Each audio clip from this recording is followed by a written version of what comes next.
अब हम आगे आमंत्रण कर रहे हैं हमारे जो इस सभा के गेस्ट हैं डॉक्टर मनीष सर, हम लोगों के समक्ष आइए और शिव में जो है मानव सभ्यता, शिव की शिक्षा और नारी मुक्ति, बस इन्हीं तीनों शब्द पे हम लोगों के समक्ष अपने वक्तव्य, अपने विचारों को रखिए। एक बार जोरदार ताली के साथ हम लोग इनका स्वागत करेंगे। आइए सर, यू आर वेलकम।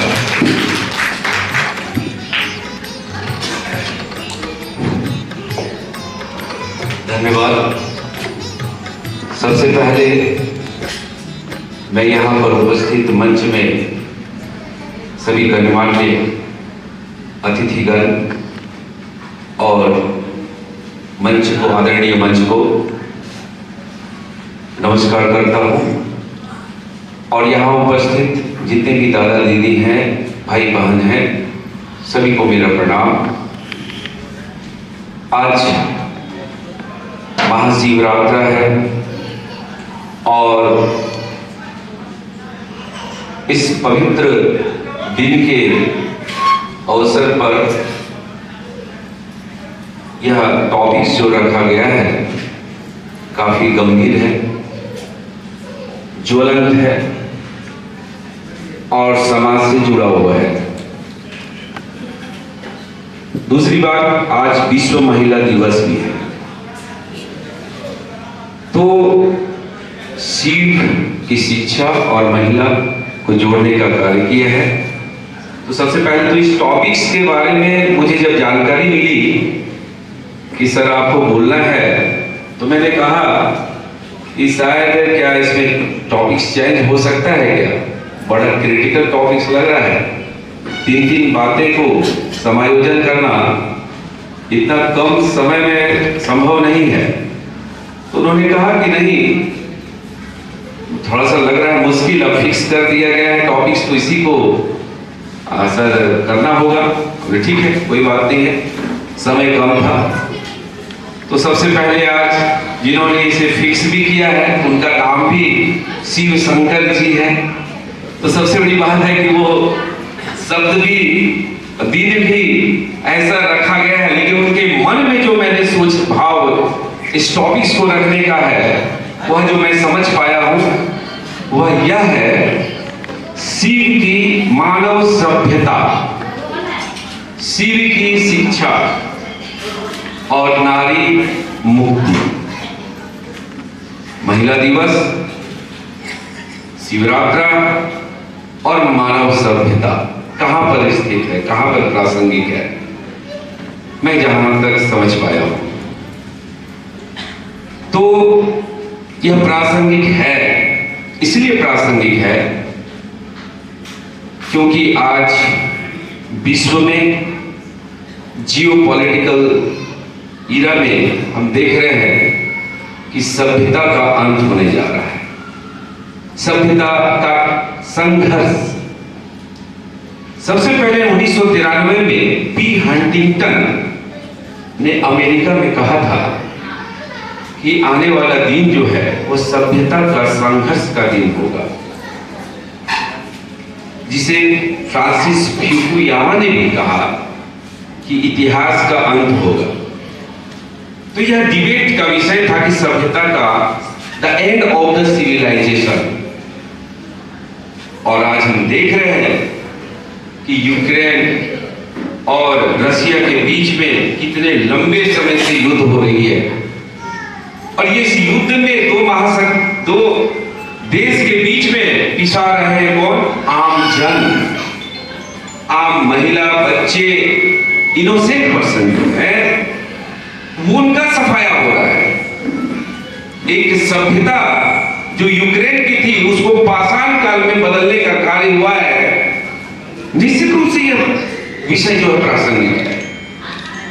दूसरी ओर अभी हाल ही में भोजन, जो कि मूलभूत आवश्यकता है, और हम जब भोजन किसी से मांगते हैं तो हमारे भारतीय संस्कृति सभ्यता है कि भिक्षाम देई।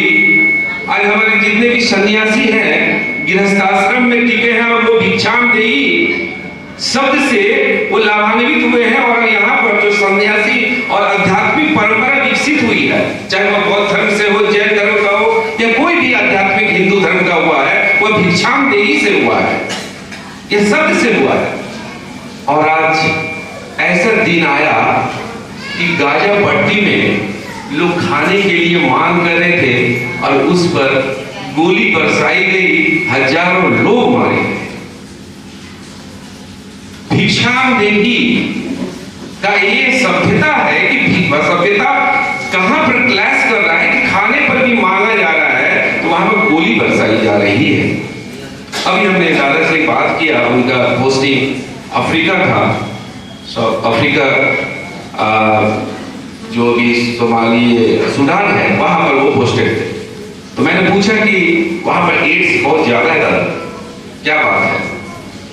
तो दादा ने कहा कि गरीबी ऐसी है कि खाना के बदले में कहती है महिलाएं कि जो करना है कर लो। इस यहां से जुड़ा हुआ है यह सभ्यता कि वो महिला भोजन के बदले अपना शरीर दे रही है। यहां से जुड़ा हुआ है यह टॉपिक कि सभ्यता का अंत, सभ्यता का संघर्ष कैसा है होता है। दूसरी बात आई भारत में, मणिपुर में महिलाओं के साथ जो सरेआम निवस्त्र किया गया, हमें महाभारत का याद आता है कि एक द्रौपदी की रक्षा के लिए महाभारत का युद्ध लड़ लिया गया, सीता के हरण के लिए रामायण रावण का वध कर दिया गया। तो हमारा जब इस धरती का, हम अपने भारतवर्ष की इस पृष्ठभूमि को देखते हैं तो महिला के सम्मान के दृष्टिकोण से देखते हैं। महिलाओं का आगे मैं चर्चा करूंगा, शिव भगवान से करूंगा मैं। तो सबसे पहले मैं प्रासंगिकता की बात कर रहा हूं कि मणिपुर की स्थिति देखिए, पश्चिम बंगाल में देख लीजिए, अभी कौन खली है, संदेश खली, वहां देख लीजिए। और अभी रिसेंट अपने क्षेत्र में देखिए, स्पेन की महिला के साथ किस प्रकार से 7 लोगों ने सामूहिक बलात्कार किया। अब हम जहां पर हैं जिस प्रमंडल में, उसी की बात मैं कर रहा हूं और हम कर रहे हैं नारी मुक्ति की बात। तो यह प्रासंगिक हो जाता है कि आखिर शिव की शिक्षा में क्या थी, जो कि एक मानव सभ्यता, सभ्य सभ्यता वास कर रहा था। क्योंकि हमको सीखना होगा, ये जरूरत है, ये सुनने से काम नहीं चलेगा, इसको जीवन में उतारना पड़ेगा।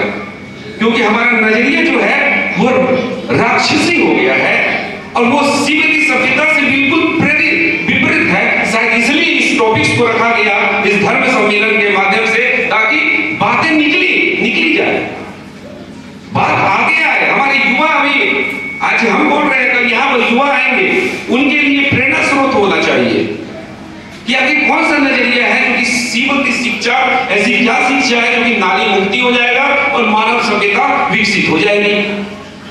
तो भाइयों, मैं आपको कह दे रहा हूं, जो भी हमने थोड़ा सा विज्ञान अध्ययन किया है, भारत की विश्व की सबसे प्राचीन सभ्यता, बड़ी सभ्यता सैंधव सभ्यता मानी जाती है, सब आप लोग जानते हैं। और सैंधव सभ्यता सबसे विकसित सभ्यता, विश्व की सबसे विकसित सभ्यता कैसी थी पता है? क्यों विकसित थी? बोलेंगे समकोण पर सड़क काटता था, नाली का व्यवस्था था, किताबों की बात आप यहाँ पर बोलेंगे, जानते भी होंगे, हम भी जानते हैं, आप भी जानते हैं, नहीं जानते हैं तो सुन लीजिए। स्नानागार था, भंडार था, यही सब में खत्म हो जाता है प्राचीन भारत का इतिहास। लेकिन आपको यह भी पता होना चाहिए कि वो मातृ प्रधान व्यवस्था थी। आपको यह भी पता होना चाहिए स्त्रियों को समान संरक्षण और अवसर दिए जाते थे। राजनीतिक, सामाजिक, आर्थिक में महिलाओं की बढ़ चढ़कर भूमिका दी जाती थी। और वहां पर यह भी पता चला होना चाहिए कि पशुपति का मुद्रा मिला है, जिससे यह पता चलता है कि भगवान शिव का वहां पर अस्तित्व था। यहां से शुरू होती है सभ्यता। और आपको पता होना चाहिए कि मानव सभ्यता का यह जो चरण था नगरीय सभ्यता था। बताइए, आश्चर्य की बात है, हमारी सभ्यता शुरू होती है नगरीय सभ्यता से, तब बाद में आर्य आते हैं और बोलते हैं ग्रामीण सभ्यता से। हम मेट्रोपॉलिटन जो है, सिटी की अवधारणा भी ला रहे हैं। आज से जो है कई वर्षों पहले जो है सिंधु सभ्यता का स्थापना हो चुका है, नगरीय सभ्यता। तो हमको सीखना पड़ेगा कि उसका जड़ क्या है। विचारधारा। जिस समाज में विचारधारा महिलाओं के प्रति सकारात्मक सोच नहीं रखे, वह समाज कभी भी गतिशील, प्रगतिशील और उन्नति की ओर नहीं बढ़ सकती। सारांश यही है। और अगर देखा जाए ईश्वर आप क्या बोल रहे हैं सर? हाँ, इसलिए तो मैं चर्चा करने जा रहा हूं कि शिव की शिक्षा से हमें क्या सीखना चाहिए। न केवल हमें सीखना चाहिए, हमारे समाज को भी सीखने की आवश्यकता है, क्योंकि वो विलुप्त की कगार पर है।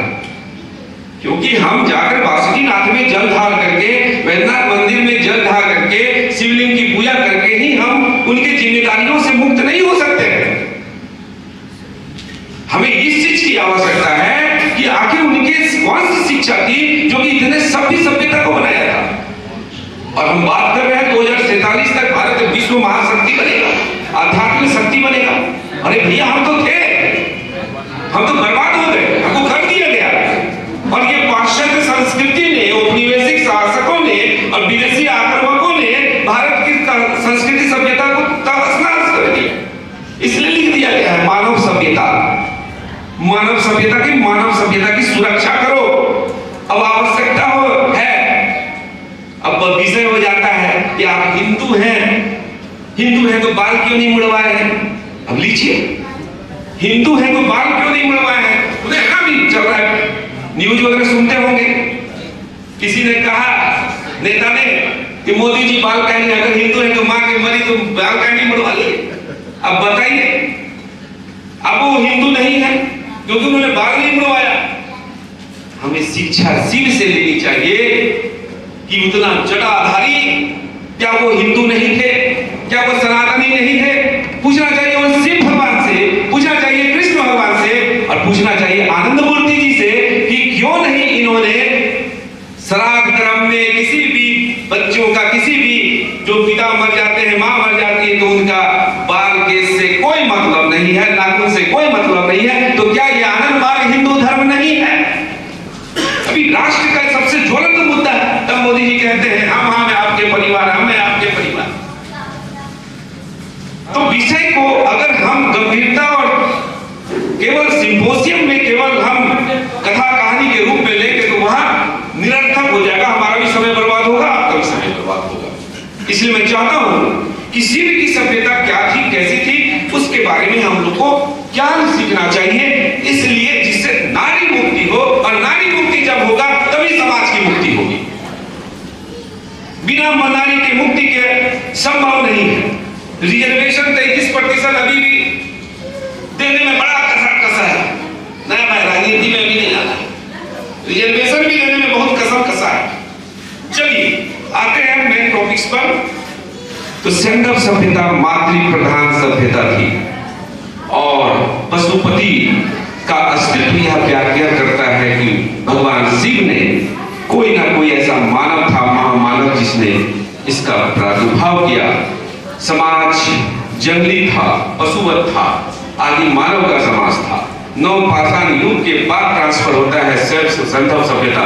तो निश्चित रूप से कोई एक ऐसा व्यक्ति होगा जिसने मानव के मूल्यों और नैतिकता के साथ जो है एक दर्शन दिया होगा, और वह अर्धनारीश्वर के साथ। अगर दर्शन कहा जाए शिव धर्म का दर्शन क्या है, तो मैं समझता हूं अर्धनारीश्वर। वो नीचे नहीं बैठेगी, ऊपर नहीं बैठेगी, दाएं नहीं बैठेगी, इधर नहीं, मेरे पास बैठेगी, मेरा शरीर का अंग है अर्धनारीश्वर। कभी तो ऊपर बैठा देते हैं कि यह ना पूज्यति नारी तत्र देवता ना प्रमत्ते। जहां नारी की पूजा नहीं होती है वहां पर भगवान का विचरण नहीं होता। और कभी नीचे बैठा देते हैं तुलसीदास जी, शूद्र पशु और नारी यह है तारण के अधिकारी। शूद्र पशु और नारी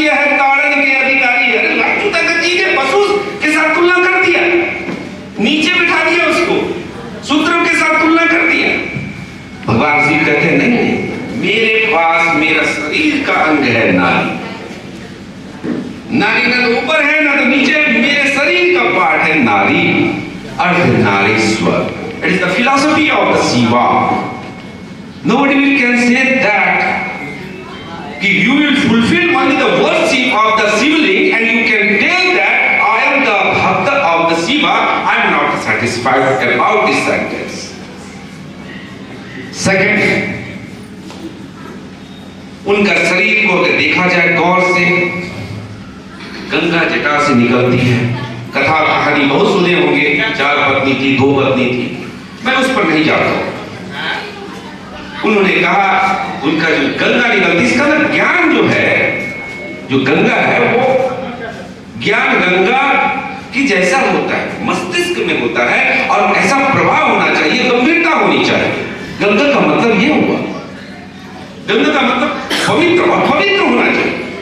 हम नदी को बोलते हैं, ठीक है, अच्छी बात है, लेकिन उससे हमको सीखना चाहिए कि हमारे मन मस्तिष्क में ऐसे सकारात्मक सोच होते हैं कि कितने लोग गंदे आकर के उसको मैला कर देते हैं। राम तेरी गंगा मैली हो गई, फिर पापियों की पाप धोते धोते हो गई, लेकिन आज भी गंगा का पानी तो आप रख दीजिए, कितना भी अशुद्ध पानी, वह खराब नहीं होता है। हमें इससे सीखना चाहिए। दूसरी बात, सांप को देख लीजिए। हम लोग थोड़ा सा किसी नेगेटिव विचारधारा में आते हैं, सिगरेट, दारू, बीड़ी, फल्ला, मार काट, हिंसा, उनसे सीखना चाहिए कि गले में हमेशा वहां संघर्ष को लेकर के चलते हैं, शत्रु को लेकर चलते हैं। और अगर आप अपने लक्ष्य की ओर सुनिश्चित कर रहे हैं, ध्यान लगाए हुए हैं, तो सांप भी आपका दोस्त बन जाएगा, आपको वह काट नहीं पाएगा, आपको क्षति नहीं पहुंचा पाएगा, क्योंकि वह भी शिव का अंग है। इसके बाद आता है डमरू। अरे भैया, डमरू को खाली डुगडुगी आप सोच रहे हैं?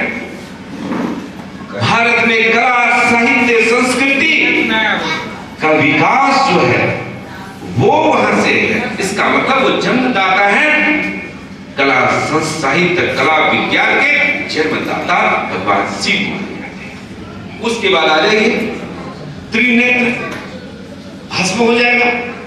त्रिनेत्र का मतलब होता है दूरदर्शिता। त्रिनेत्र का मतलब होता है दूरदर्शिता, 6 इंद्रियां जिसको कहते हैं कि आने वाले भविष्य के बारे में भी सोचिए, केवल ऐसा नहीं कि वर्तमान को देखिए, भविष्य को भी देखिए। उसके बाद आ जाता है भूत पिशाच बैताल। आज शादी है, देखते होंगे देवघर के बारात में भूत पिशाच बैताल भी जाता है। हमको सीखना चाहिए कि अलौकिक शक्ति भी हमारी है। ये जितने भी अणु, परमाणु, भूत पिशाच बैताल, मानव, स्त्री, सब है, सब शिव के अंग हैं, शिव से ही निकलते हैं और शिव में ही प्रवेश करते हैं।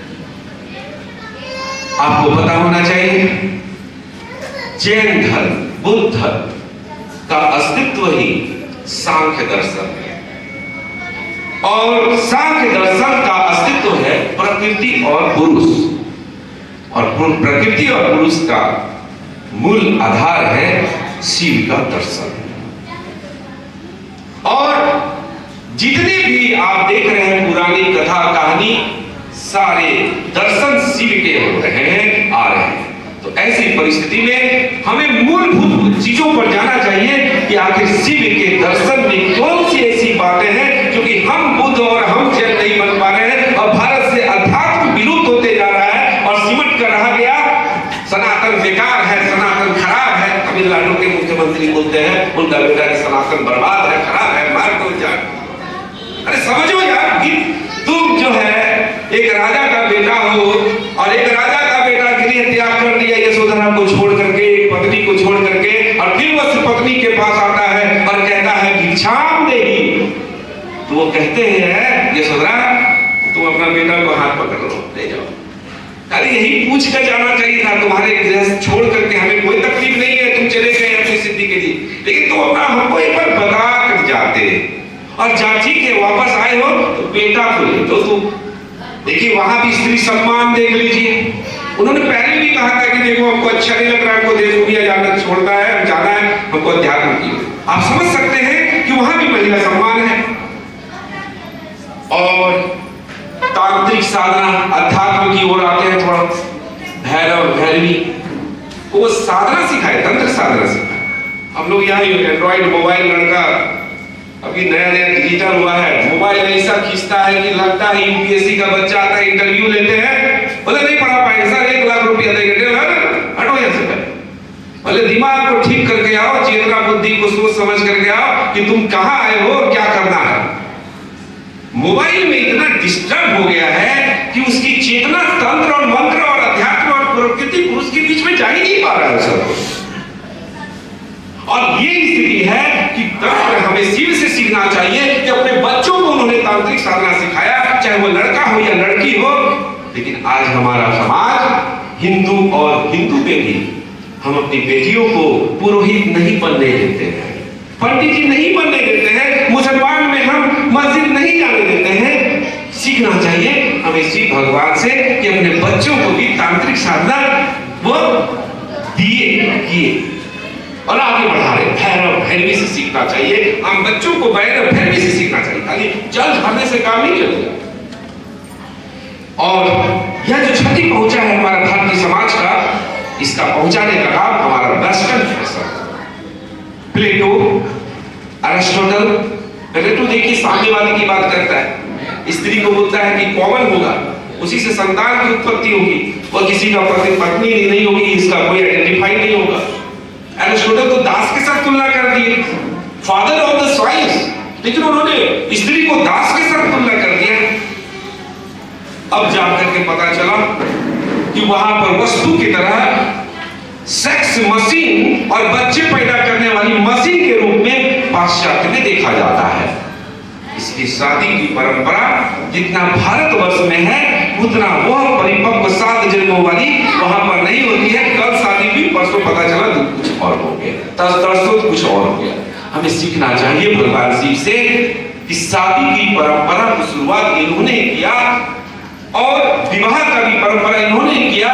पहले इससे पहले जंगली की तरह लड़की के साथ एक गोत्र से दूसरे पर्वत से छीन करके लाया करते थे, उससे मार पीट करके लड़कियों को दास बना करके साथ विवाह किया जाता था। भगवान शिव बोले नहीं, ये परंपरा ठीक नहीं है, परंपरा ठीक है, वो उसका गरिमा होना चाहिए, उसका इज्जत सम्मान होना चाहिए, इसलिए उसको विवाह करके द्वारा उसको एक सम्मान दिया गया, सामाजिक संस्था के रूप में उसको बांधने का प्रयास किया गया। आज शिवरात्रि है, हमें सीखना चाहिए कि विवाह कैसे होता है और निभाया कैसे जाता है। वेस्टर्न फैशन में ये काम नहीं हुआ, उसका परंपरा हम लोग यहाँ पर झेल रहे हैं। Sigmund Freud, John Stuart Mill, Sigmund Freud मनोविज्ञान के पिता कहा जाता है आधुनिक विश्व का। उन्होंने क्या कहा पता है? उन्होंने कहा कि महिलाएं हैं नहीं जन्म से, महिलाओं को तो ये समाज ने बनाया, ये हमारा नजरिया इसको फिक्स कर दिया कि कौन सा कपड़ा पहनेगी, कौन सा काम क्या है, कार्य भी इसका चेंज कर दिया और उसका पोशाक भी चेंज कर दिया, उसका धार्मिक राजनीतिक आर्थिक सारा चीज उसका बदल दिया, परिभाषित कर दिया कि महिला इक्वल टू यही दबे कुचले लोग। नारी मुक्ति की बात हो रही है और देखिए वो नारी मुक्ति की ऐसी बात कि अभी आयरलैंड में एबॉर्शन, हमारी भारतीय डॉक्टर महिला मर गई क्योंकि वहां एबॉर्शन का अधिकार दे दिया है। और इधर फ्रांस का 3-4 दिन के लिए वेस्टर्न बोलते हैं, बहुत बड़े कंट्री है, विकसित भारत में विकसित देश है, 3-4 दिन पहले महिला का एबॉर्शन का अधिकार पता ही, किसी का गर्भ में बच्चा अगर सड़ रहा है, खराब हो गया, क्या उसको एबॉर्शन का अधिकार नहीं मिलना चाहिए? ये मानवता है।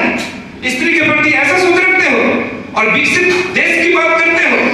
भारत में देखो, यहां पर देखो, सीखो, भगवान शिव से सीखो, गणेश, कार्तिक, भैरव भैरवी सबको सीखो। अब आइए, सिगमंड फ्राइड ने तो कहा दिया कि मानव को तो, स्त्री को तो जन्मजात इसे बनाया गया, वस्तु बना दिया, सॉरी ये समाज ने बनाया है। जेम्स पॉल सार्त्रे आते हैं, उन्होंने कहा अस्तित्ववादी दर्शन देते हैं कि इसको वस्तु बना दिया, इसको तो फीलिंग्स ही नहीं है, जोर जबरदस्ती किसी के साथ शादी कर दो। आज माँ बाप बिना बच्ची से पूछे में शादी कर दो, अंतरजातीय शादी कर दिया, मार दो, लड़की से पूछना नहीं है क्योंकि ये वस्तु है, इससे पूछना, इसके फीलिंग्स की जानकारी नहीं लेना कि तुमको बेटा अच्छा समाज से बहिष्कार कर दो अगर करनी है। तो ये है हमारा वेस्टर्न कल्चर, हमारा कल्चर नहीं है। और ये सबसे ज्यादा खराब हुआ उत्तर वैदिक काल के बाद। वैदिक काल में भी कहा जाता था जन्म जो जाति है उनके जन्मना के आधार पर नहीं, कर्मना के आधार पर था। लेकिन उत्तर वैदिक काल में कर्मना के आधार पर जाति व्यवस्था कर दिया। मुड़ंती नड़ामुड़ा दिव्य चक्र प्रमादता जाति वेदम वर्ण वेदम से गच्छन्ति धावा धावा। शिव की कहानी है, शिव का उक्ति है कि कोई भी जाति निम्न नहीं है, कोई उच्च नहीं है, और जो जातिवाद मानता है वो अधोगति होता है। सब मेरा बच्चा है, मेरा है। आज देखिए समाज का विभाजन, समाज में अपने आप को निम्न जाति के लोग अपने आप को असहाय समझते हैं, इसलिए आरक्षण मिलता है, SC ST का दर्जा दिया जाता है। क्यों? समानता होनी चाहिए, समानता, हम इतने गिरे नहीं। नेक्स्ट आइए, हम आनंदमूर्ति जी के बारे में क्या है भाई, बड़ा नया दर्शन है, क्योंकि ऊपर में लिखा हुआ है रेनेसांस यूनिवर्सल, उस पर हमको प्रकाश डालने की जरूरत है। ये दोनों वेस्टर्न और भारतीय विचारधारा में ये कहां टिकते हैं, कहां पर इनका स्थान है, जरा सा देखें। सबसे पहले इन्होंने पर्दा प्रथा को समाप्त कर दिया। बोले कोई पर्दा नहीं, कोई बेटी जो है पर्दा उड़ना नहीं लेगी, माथा में हाथ नहीं लेगी, सब बेटी है, सब बहू बेटी है। और इसका उदाहरण है कि आनंद नगर एक जगह है, वहां पर लाखों लोग आते हैं और कोई पुलिस व्यवस्था नहीं रहती है, कोई पुलिस व्यवस्था नहीं, कोई CISF नहीं, कोई BSF नहीं। और यहाँ देख लीजिए, जरा सा कोई प्रोग्राम हुआ, शिवरात्रि है, पूरा पुलिस ठास दिया है, जितना आदमी भागते नहीं उतना पुलिस ठास दिया है। और वहां इतना आदमी है कि पुलिस एक दो मिलेगा, वो भी क्यों, ट्रैफिक को कंट्रोल करने के लिए, रिवॉल्वर राइफल पिस्टल लेकर नहीं, लाठी डंडा लेकर नहीं, पर्दा प्रथा समाप्त कर दिया। और देखिए उसका उदाहरण वहां पर क्या हो रहा है, कभी जाइएगा देखने को मिलेगा। शायद मुझे लगता है कि आगे खींचने के लिए क्या जगह नहीं मिलेगा, अगर यहाँ से वो मंच तक जाना चाहेंगे 1 घंटा समय लगेगा। गलत होगा तो किससे बोलिएगा मुझे।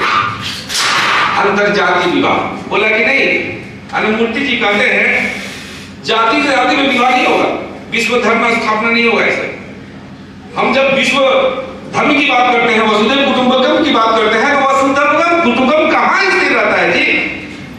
जातिवाद का इतना विभाजन में वहां वसुधैव कुटुंबकम खाली शब्दावली बोलते हैं।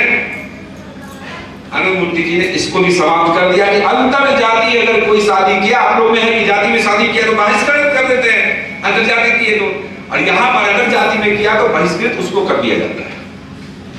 बताइए कितना टाइट है रेगुलेशन। जो अंतरजातीय शादी नहीं किया उस आदमी को बहिष्कृत कर दिया जाता है। यहां दूसरी बात सुनिए, कहा जाता है कि रूढ़िवादिता,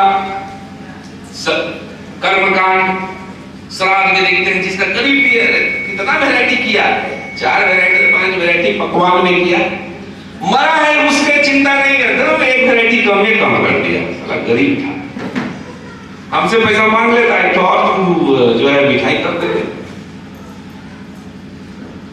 मर गया उसका आदमी, उसका शौक नहीं है, लेकिन घर में अगर चर्चा खा करके आया है तो बोल रहे हैं मिठाई कम था या स्वर्णा चावल चला दिया। पतला चावल नहीं था, दाल में पानी था। बाबा ने कहा कि हमारे मृत्यु, किसी की मृत्यु होती है, 1 लोटा पानी में श्राद्ध होगा, कोई इसके घर में अगर खाया तो उसको अछूत समझा जाएगा। बिहार सरकार कहती है श्राद्ध भोज को बंद कीजिए, अधिनियम लाने वाली है, लेकिन यहां पर देख लीजिए दहेज कैसे खत्म होता है। आइए दहेज पर भी आते हैं। दहेज नहीं लेना है, दहेज लेना पाप है। अगर किसी को पता चला दहेज लिया, उसके घर में कोई मार्गी नहीं जाता, बहिष्कार किया जाता है उसका। और मैं चाहूंगा कि यह बात आउट में होना चाहिए, गांधी मैदान में सिंपोजियम होना चाहिए, न कि 4 कमरे में होना चाहिए, क्योंकि यह बहुत बड़ी बात है।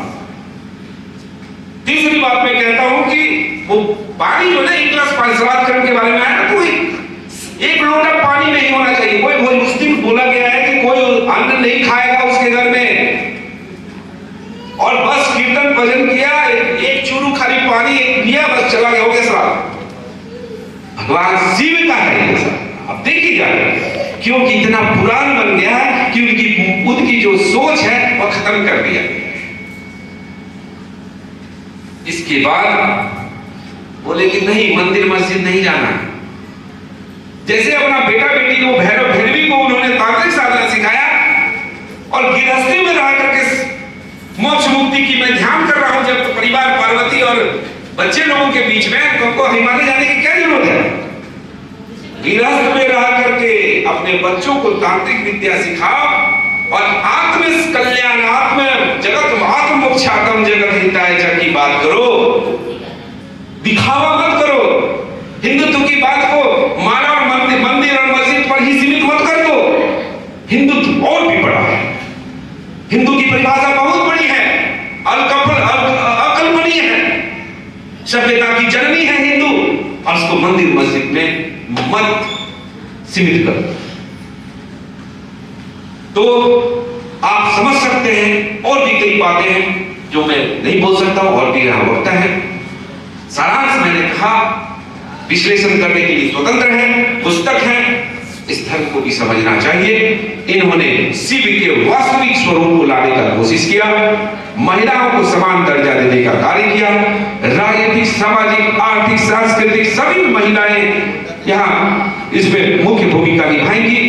भिखारी नहीं है, भीख नहीं मांगेगी कि 22%, 25% रिजर्वेशन दे दो और इसके बाद दे दो नहीं, 27 में लेंगे, चुनाव होगा तो सीट एमपी में सीट देख लीजिए, एमएलए में सीट दे दीजिए।